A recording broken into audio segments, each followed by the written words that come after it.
Amis des gadgets en tout genre, bonjour. Aujourd'hui, je vais vous montrer ce que c'est qu'un POSC. Alors, c'est quoi ce POSC? POSC, c'est l'abréviation de Pocket Oscillator. Donc, en fait, c'est un petit gadget. Il y a quelques années, sur le net, j'avais vu cette description de montage. Et pendant mes vacances, j'avais décidé pour m'occuper de le fabriquer pour voir ce que c'est.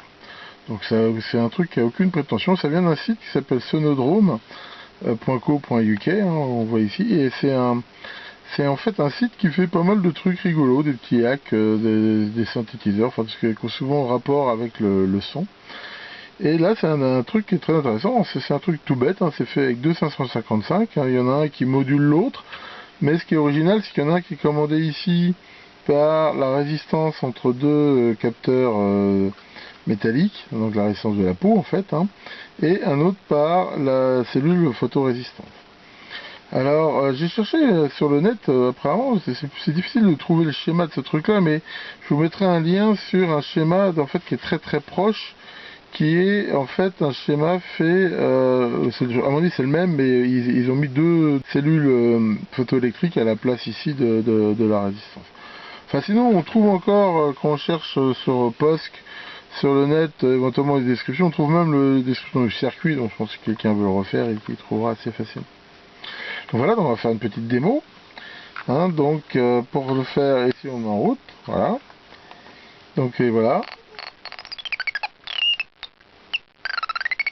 Voilà, on voit qu'ici donc on choisit la fréquence en fait de modulation de l'oscillateur, dont la fréquence audible est modulée ici par la LED.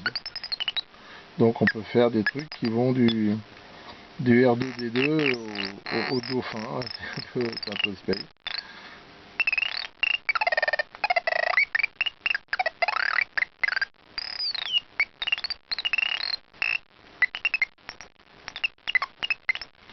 Voilà, bon ça amuse les mômes quand j'en ai qui viennent à la maison. c'est pas vraiment très utile, mais enfin bon c'est comme tous les gadgets, c'est rigolo.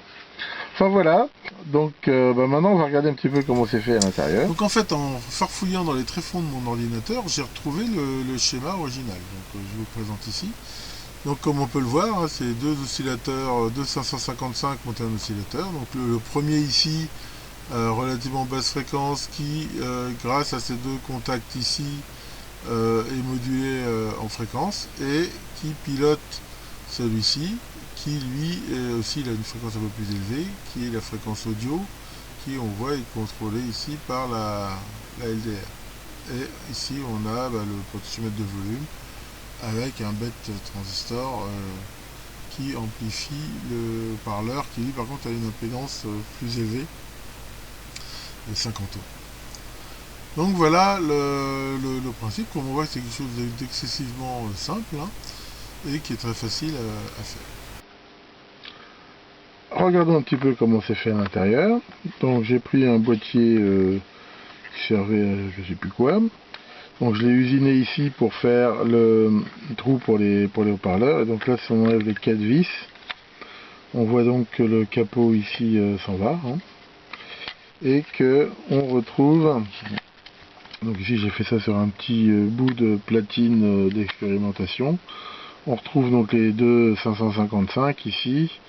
Les transistors, je crois, qui amplifient pour le haut-parleur de sortie, la cellule photorésistante, et ici donc les deux trucs que je me suis fabriqué, qui sont donc les deux capteurs sensitifs de contact. Ici donc un interrupteur potentiomètre, hein, et ici éventuellement on peut mettre un casque selon la version luxe. Enfin bon. Donc voilà pour ce petit gadget rigolo. Voilà, c'était a priori ici, je me rappelle, on voit d'ailleurs ici ce boîtier, en fait c'était un boîtier d'adaptateur réseau pour Macintosh, je crois. Et ici il y avait une sortie pour PNC, et ici il y avait des LED de contrôle. Enfin bon voilà, c'est encore du recyclage. Donc voilà pour cette petite vidéo du dimanche. Merci beaucoup de votre attention et à bientôt pour de nouvelles aventures.